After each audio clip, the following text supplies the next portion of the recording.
Muy buenas tardes a todos ustedes. Bienvenidos a esta sesión del Seminario de Visión Actuarial sobre la innovación, la investigación y el desarrollo. Yo me llamo José Daniel López Barrientos y les doy la más cordial bienvenida desde la Facultad de Ciencias Actuariales de la Universidad de Anáhuac, México. El día de hoy tenemos a un expositor muy especial. Se trata de uno de nuestros egresados más queridos. Se trata de Mauricio Arel Fuentes Arellano. ¿Cómo estás, Mauricio? Todo bien, prof, muchas gracias.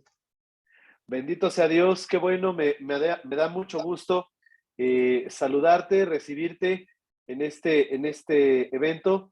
Fíjense, Mauricio es actuario por la Universidad de Anáhuac, México. Él, bueno, pues acaba de salir en diciembre del año pasado. Eh, Él, bueno, pues estaba trabajando como analista en Rappi y bueno, pues ahora mismo está buscando una oportunidad laboral. Fíjense que el tema que Mauricio nos va a presentar es un tema que creo que es muy interesante.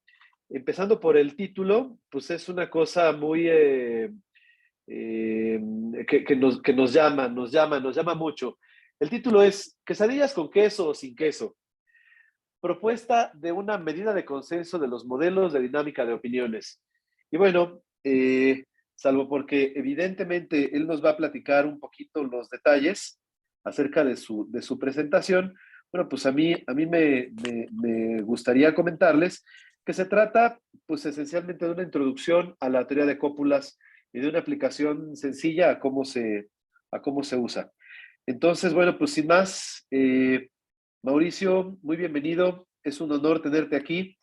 Pues ahora sí que arránquese, joven. Muchas gracias. Un gusto conocerlos a todos. Tengo un momento nada más para poder compartir la pantalla. Y... Ay, caray. A ver, un segundito, por favor. Aquí está la presentación. Ok. Listo. Ujú. Mm, aquí está. Ah, aquí está.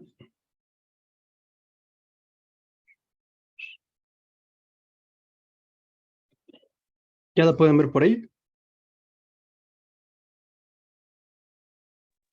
Sí, perfectamente bien, Mauricio. Adelante. Sí, se ve. Ok. Bueno, pues, muy buenas tardes a todos. Hoy vamos a platicar de quesadillas, de polarización y de modelos de dinámica de opiniones. Entonces, no sé si se han dado cuenta, pero en la actualidad las opiniones están en todos lados. En la economía, que no es más que la interacción entre decisiones e información en un contexto de escasez. En la democracia, que no es más que el reflejo claro de la diversidad y la pluralidad de ideas y puntos de vista que hay en la sociedad.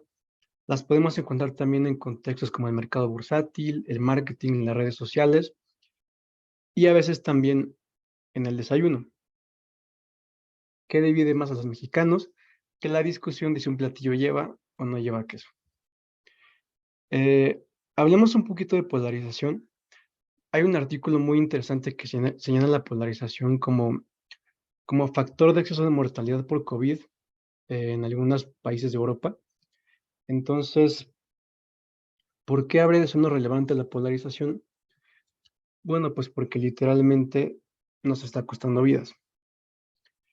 Eh, el trabajo que realicé está basado en este artículo de acá, y la intención fue replicar los hallazgos, adecuándolos a un contexto intuitivo y cotidiano más fácil de entender, profundizar en los detalles y los métodos empleados, analizar el comportamiento de los modelos y vincular los modelos con los procesos de polarización. Em, Antes de entrar de lleno en la parte de la metodología, nada más les quiero platicar un poco sobre los antecedentes que hay alrededor de la teoría de dinámica de opiniones. Em, los primeros desarrollos datan de la década de 1950 y en particular Una de las contribuciones más destacadas fue la realizada por Negroth en su trabajo titulado Reaching a Consensus. El modelo a emplear es el modelo BSM, propuesto por estos autores, y básicamente consiste en que partimos de una población de tamaño n. Cada una de las personas dentro de la población tiene una opinión X sub I, que está acotada entre 0 y 1, y vamos a definir a delta como nuestro límite de confianza dentro de la población. Este límite de confianza lo podemos entender básicamente como el nivel de tolerancia que hay entre las opiniones dentro de la población. Y lo que vamos a hacer es que para cada momento en el tiempo vamos a tomar de forma aleatoria a dos opiniones de nuestro grupo, vamos a calcular su distancia en valor absoluto, y si esta distancia está dentro de nuestro nivel de confianza, es decir, si su diferencia de valor absoluto es menor que nuestro parámetro delta, pues entonces vamos a utilizar nuestras opiniones de acuerdo a este criterio de aquí, en el que básicamente la opinión en el siguiente momento es igual a la opinión anterior, más la diferencia entre las opiniones, más un factor de ruido en la comunicación que vamos a denominar alfa, y aquí tenemos un mu que se llama parámetro de aprendizaje, que básicamente lo que mide es qué tan rápido o qué tan lento añadimos las diferencias que tenemos con otras opiniones a nuestra propia opinión. Eh, para esta primera serie de simulaciones, vamos a hacer dos series de simulaciones con dos grupos de 2000 opiniones cada uno a lo largo de 100 momentos en el tiempo. Eh, vamos a tener un mismo parámetro de aprendizaje y lo único que vamos a cambiar va a ser nuestro nivel de tolerancia. Y ya veremos más adelante las implicaciones que tiene modificar la tolerancia en el modelo. Eh, una segunda parte del trabajo tiene que ver con también hacer uso del caso bivariado, que esencialmente lo que hace es que en lugar de considerar un solo tema, considera dos temas, y en particular vamos a tener dentro del caso bivariado dos casos adicionales, que es el caso individual, en el que las opiniones del grupo evolucionan de forma independiente entre temas, y el caso conjunto en el que las opiniones evolucionan considerando que hay algún nivel de influencia entre temas. Eh, una distinción particular es que, por ejemplo, mientras que para el caso general del modelo, la forma de calcular la distancia entre opiniones era nada más sacando la resta entre las opiniones de un solo tema, aquí vamos a considerar las opiniones de ambos temas, en este caso el tema X y el tema y así es como podemos considerar la influencia que hay entre los temas. Eh, para esta segunda parte del trabajo vamos a hacer simulaciones, eh, dos en particular. La primera simulación considera dos conjuntos de opiniones de tamaño 1000 a lo largo de 70.000 periodos en el tiempo. Esta primera simulación corresponde al caso individual que les comentaba y la segunda simulación corresponde al caso conjunto, igual dos conjuntos de opiniones porque son dos temas de tamaño 1000 a lo largo de 70.000 periodos en el tiempo también. Finalmente tenemos la tercera parte del trabajo que tiene que ver ya con lo que les anticipábamos sobre las cópulas. Eh, el autor introduce un concepto que se llama cópulas de opinión, que esencialmente se trata de la aplicación de cópulas para describir el comportamiento conjunto de las opiniones y más en particular para eh, definir cierto tipo de dependencia particular entre nuestras opiniones. Tenemos aquí la definición formal de lo que es una, una cópula. Esencialmente lo que nos está diciendo es que una cópula es una función que va de un espacio de variables que está acotado entre 0 y 1 a un espacio común acotado entre 0 y 1. Una forma más intuitiva de entenderlo es que una cópula es sencillamente una herramienta que nos permite describir el comportamiento conjunto de, en este caso, dos fenómenos a partir de su comportamiento individual. Eh, Uno de los resultados más importantes dentro de la teoría de cópulas es el teorema de Sklar, que esencialmente nos dice es que una, una cópula puede ser entendida como un puente entre un conjunto de funciones de distribución marginales y una función de distribución conjunta. Lo que aquí les presento es un diagramita que nos permite tener una visión más gráfica e intuitiva de cómo es que funciona una cópula. De este lado tenemos un conjunto de variables X, cada una tiene diferentes valores. Lo que hacemos es que le introducimos dentro de nuestra función de distribución. Hacer eso nos va a permitir homologar los valores de las variables y que ahora todas estén acotadas en un espacio de valores 0 y 1. Una vez que están homologadas, lo que podemos hacer es que las podemos introducir eh, dentro de la cópula, de nuestra función cópula, y a partir de eso entonces generar nuestra función de distribución conjunta de nuestras variables. Eh, el caso específico de cópulas empleadas en el trabajo son las llamadas cópulas arquimedianas, que esencialmente siguen la misma intuición de una cópula general, pero que son construidas a partir de las llamadas funciones generadoras. Entonces, de igual forma, aquí les presento pues, la definición formal de lo que es una cópula arquimediana. Y básicamente lo que nos está diciendo es que nosotros podemos construir una cópula a partir de la integración de nuestras variables de interés dentro de la función generadora y a su vez dentro de la función inversa de esta función generadora. Eh, Aquí también tenemos un diagramita de cómo es que funcionan más o menos la cópula arquimediana. Entonces, partimos de un conjunto de variables que ya están acotadas entre 0 y 1. Las metemos dentro de nuestra función generadora. Esto nos va a generar variables equivalentes acotadas entre 0 e infinito. Las vamos a agrupar todas. Las vamos a introducir dentro de nuestra función generadora inversa. Y eso nos va a generar nuestra cópula que va a estar acotada entre 0 y 1.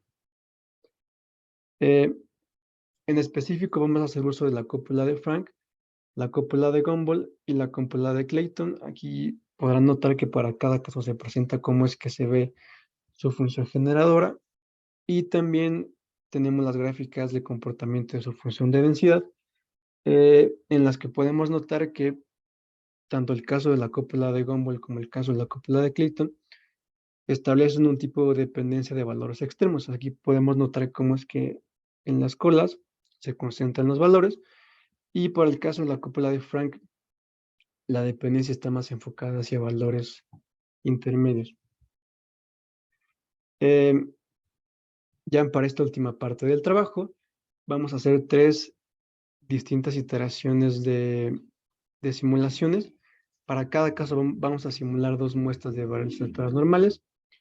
Una vez que las tenemos, vamos a hacer uso de una función en Python que se llama copula_lib, es una librería que nos permite transformar nuestras variables en equivalencias o en variables equivalentes, pero ya dentro de las funciones de densidad de cada uno de los 3 tipos de cópula.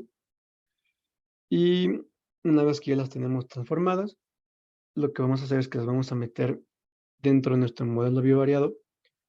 Vamos a correr el modelo a lo largo de 70,000 periodos. Y lo que queremos ver es si es que, estableciendo desde el principio algún tipo de dependencia entre las opiniones, este tipo de dependencia tiene algún efecto o no en el comportamiento que van a tener las opiniones a lo largo del tiempo. Entonces, la primera parte de las simulaciones se las presento aquí.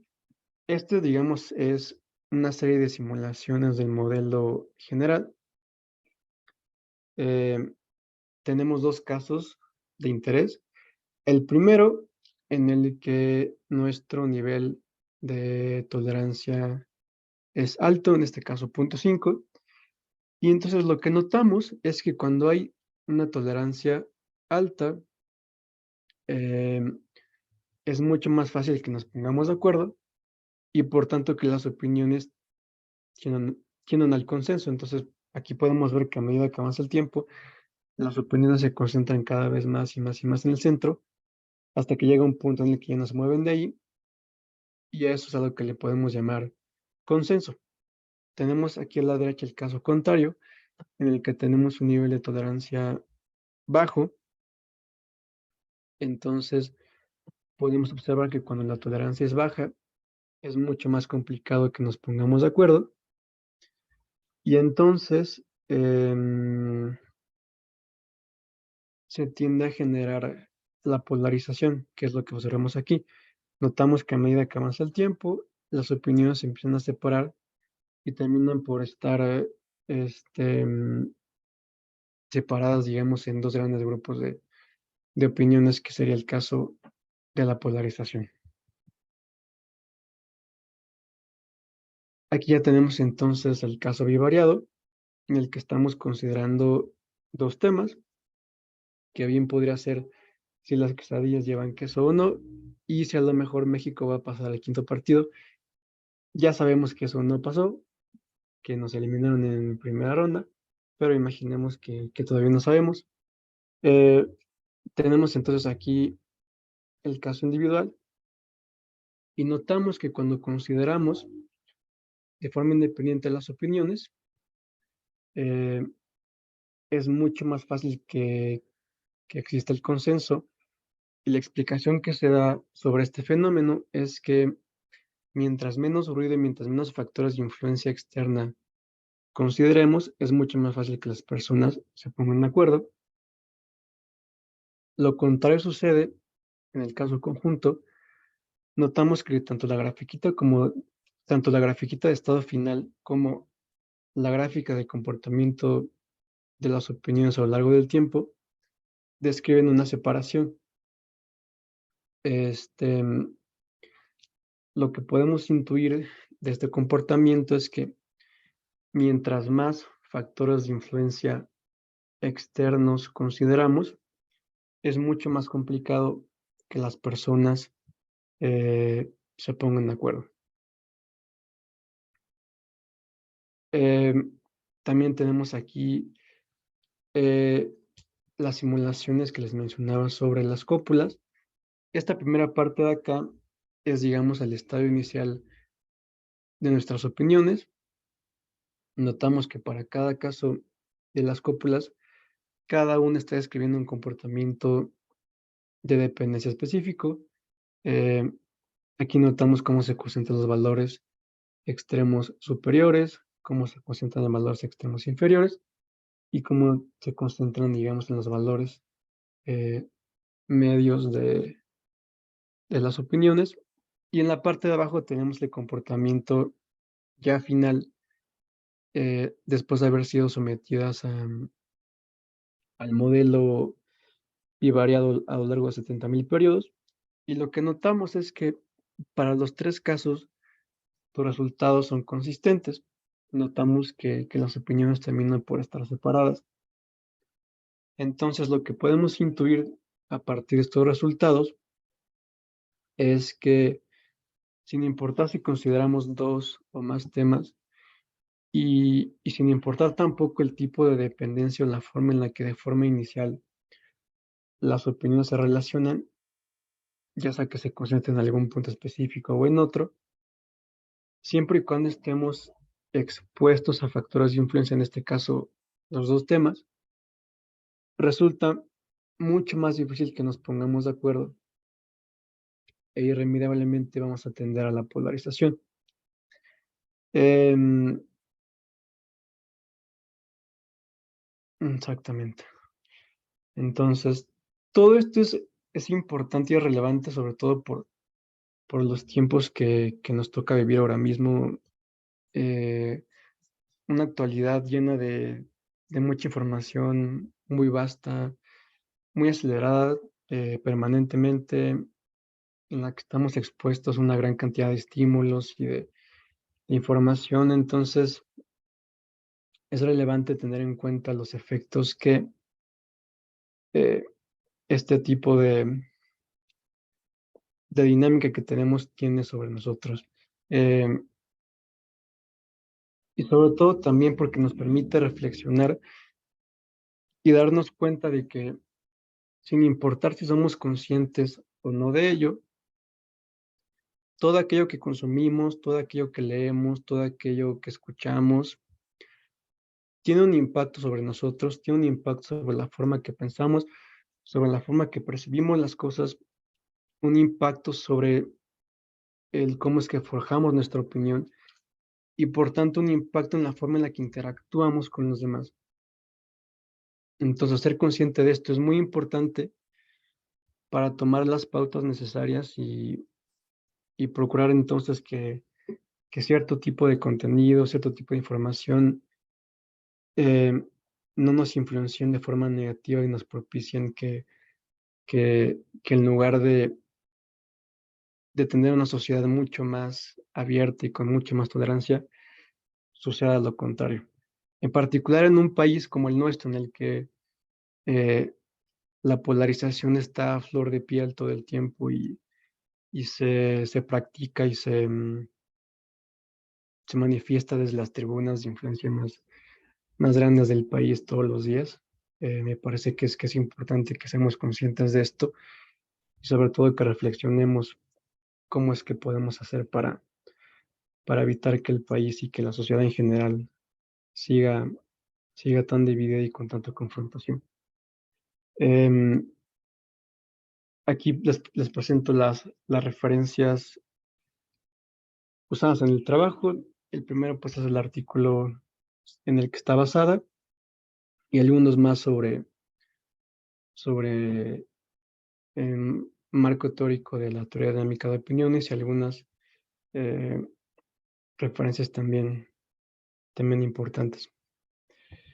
Em, la verdad es que a partir de ahora me gustaría pues escuchar si alguien tiene alguna duda, algún comentario, algo que quiera que platiquemos, yo soy todo oídos.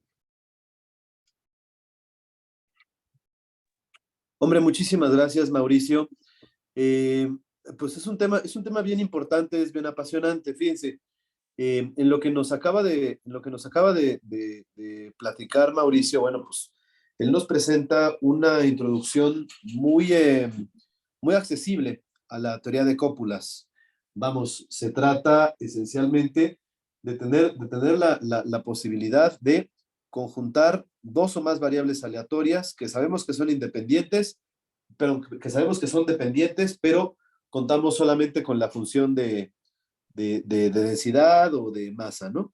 Entonces, pues a través de modelos, de ciertos modelos, él nos enseña, por ejemplo, las arquimedianas, las cópulas arquimedianas, las cópulas de Gumbel y otras cópulas, ¿no? Pues nos enseña cómo se ven, cómo se ven las distribuciones conjuntas, ¿no? Eh, entonces, bueno, pues creo que vale la pena que nos hagamos más bien que le externemos ahora nuestras preguntas a Mauricio. Y bueno, pues el foro está abierto para ello. Adelante, entonces, ¿quién quiere hacer una pregunta?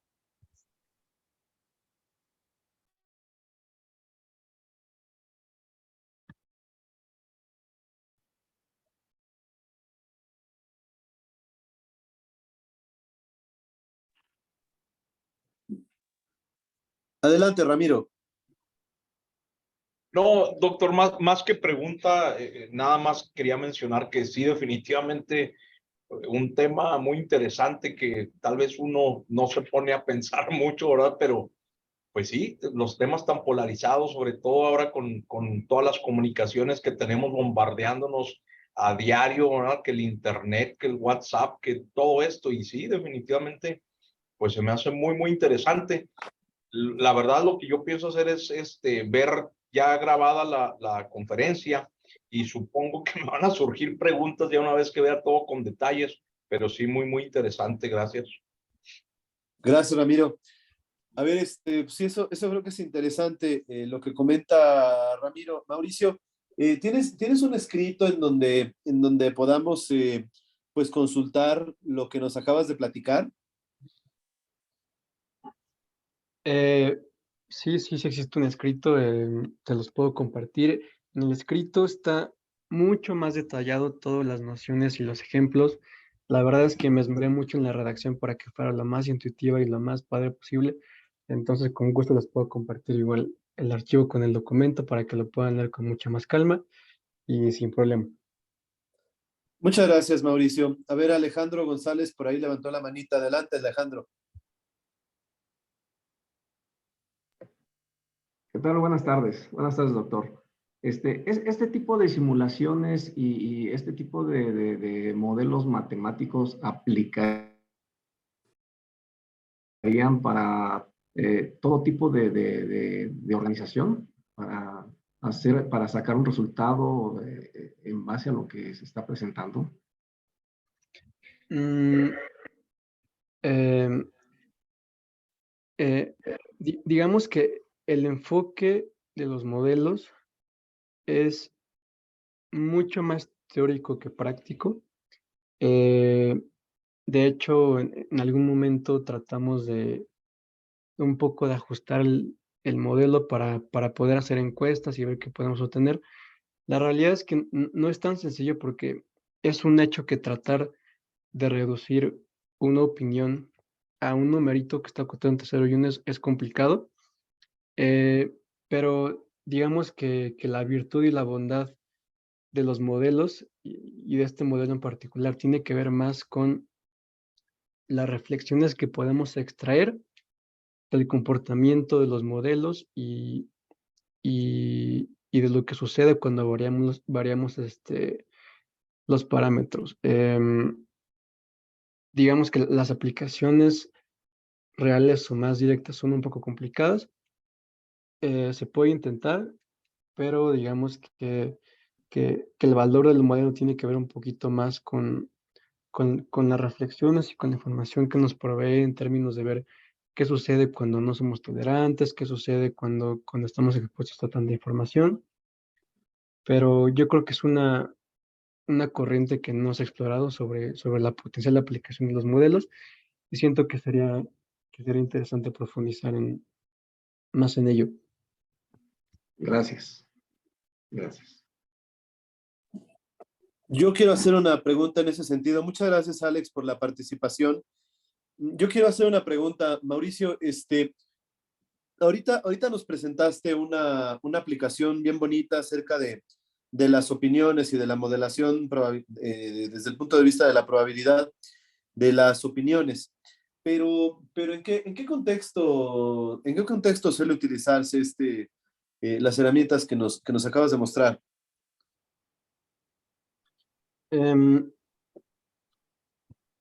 Pensando en el caso particular de las cópulas, pues las cópulas se utilizan eh, están muy presentes en la administración de riesgos cuando tienes dos o más riesgos de interés para un pool de instrumentos financieros o demás. Son muy útiles porque nos permiten eh, integrar el comportamiento eh, de diferentes riesgos, digamos, en un solo modelo y es muy útil porque así puedes entender los diferentes tipos de relación que hay entre los modelos y tener una noción más clara de cómo es que se afectan entre todos ellos. Y sí, es una herramienta muy útil, por lo menos para el caso de la administración de riesgos, muy útil y muy presente también en la industria y en general, en la aplicación en la aplicación bancaria y de administración. Muchas gracias, Mauricio. Fíjense, es bien importante, ¿no? Porque efectivamente, si uno es, por ejemplo, una aseguradora, ¿no? O si uno está interesado en evaluar los riesgos que una aseguradora pues asegura, ¿no? Pues uno quiere saber si hay interrelación entre ellos. No sé, por ejemplo, vamos a decir así una cosa sencilla, ¿no? Una aseguradora asegura los activos, los muebles, ¿no? De una oficina, y los asegura contra, por ejemplo, el riesgo de terremoto. Pero si por ahí el mismo edificio tuviera una póliza de seguros contra incendios, pues estamos hablando de los mismos muebles.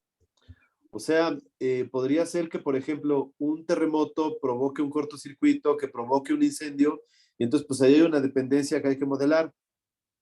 En ese sentido, bueno, pues las reservas que tenga que constituir la compañía, pues tienen que ir interrelacionadas.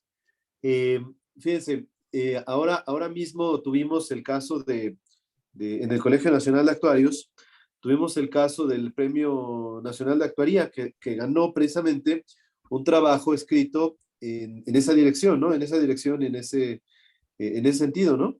Y de hecho, ahorita decía Mauricio, pero yo tengo un trabajo escrito y así, y lo puedo compartir. Yo diría, no, no, todavía no, porque estamos trabajando en la redacción de un escrito que comience precisamente con lo que Mauricio les acaba de platicar y que llegue hasta la cuestión de la utilización de la teoría de gráficas como en el trabajo del Premio Nacional de Actuaría para hacer modelos, para modelar pues diferentes riesgos, ¿no? Pero por supuesto que pues la introducción que hace Mauricio es valiosísima, ¿no? Entonces, bueno, pues lo que uno puede medir con esta herramienta de las cópulas, más bien, lo que puede medir la efectividad de de la herramienta esta de las cópulas es pues algún tipo de indicador, por ejemplo, el llamado tau de Kendall, ¿no?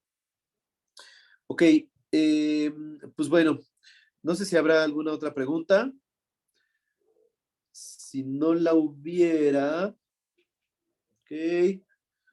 Bueno, si no lo hubiera, entonces vamos a despedir la sesión, ¿no? Vamos a despedirnos de todo el mundo. Muchas gracias por haber estado acá y sobre todo, muchísimas gracias, Mauricio, por la presentación. Creo que es muy valiosa, creo que es muy útil.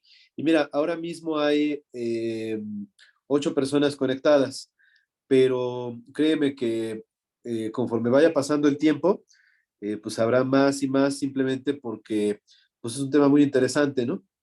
Entonces va a estar la grabación colgada ahí en el YouTube. Y bueno, pues ustedes que están aquí presentes, pues platíquenle a sus amigos, platíquenle a sus colegas.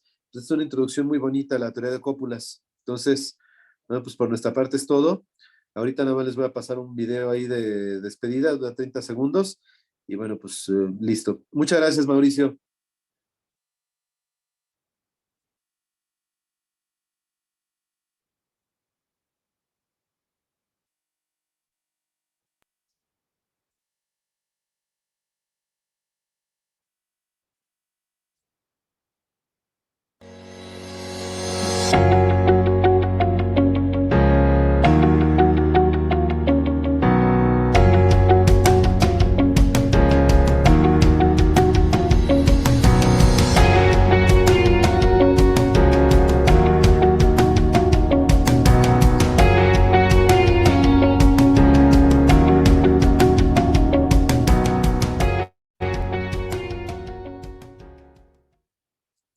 Gracias a todos.